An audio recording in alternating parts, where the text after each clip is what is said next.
চলছে রূপালী ইলিশ সংরক্ষণ ও প্রজননের প্রধান মৌসুম।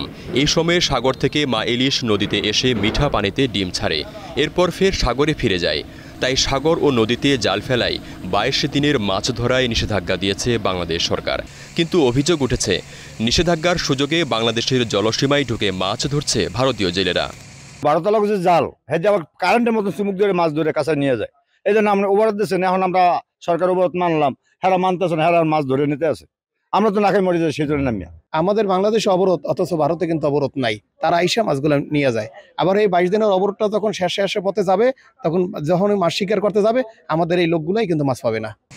সাগরে ভারতীয় জেলেদের এই অনুপ্রবেশ বন্ধ করা না গেলে ইলিশ রক্ষায় এই নিষেধাজ্ঞার কোনো সুফল মিলবে না দাবি এ মৎস্যজীবীর। এই ভারতীয় ট্রলার একসময় তো একেবারে সাগর দখল করেছিল, এখন সেটা কিন্তু নাই, অনেক কমেছে, কিন্তু একেবারে বন্ধ হয় নাই। আমরা চাই যে একেবারে বন্ধ হোক। আমাদের যে এরা সন্ধ্যায় আসে, ভোরে আবার চলে যায়। এটা হিরন পয়েন্ট থেকেই ঢোকে বেশি। আমাদের নৌবাহিনী সেখানে আছে, তারা একটু টহলটা আরেকটু জোরদার করলে অথবা আরেকটু দক্ষিণ থেকে গেলে এদেরকে ধরা যাবে। বাংলাদেশ অংশে যাতে অন্য দেশের ট্রলার ঢুকতে না পারে সেজন্য নৌবাহিনী কাজ করছে বলে জানান মৎস্য বিভাগ। আমাদের কাছে যে অভিযোগগুলো আসে যে আমাদের সমুদ্র সীমায় বিদেশি নৌকা এসে মাছ ধরে নিয়ে যায়, এই অভিযোগটা আসলে সত্য না।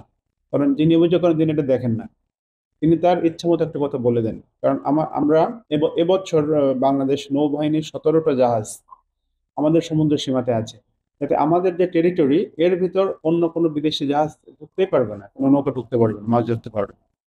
এবং এবার মাছ রক্ষার জন্য সর্বাত্মক প্রচেষ্টা করা হচ্ছে। ইভেন আমরা ড্রোন টেকনোলজি ইউজ করছি নদী অঞ্চলে। ইভেন বিমান বাহিনীর হেলিকপ্টারও আমাদের সাহায্য করছেন, যাতে আমরা সবাই মিলে সম্মিলিতভাবে মাছটাকে পুরোপুরি রক্ষা করতে পারি। বিশ্বের মোট ইলিশের প্রায় 86% উৎপাদিত হয় বাংলাদেশের জলসীমায়, আর মাত্র 14% উৎপাদন হয় ভারত ও মিয়ানমারে। Desk report, star news.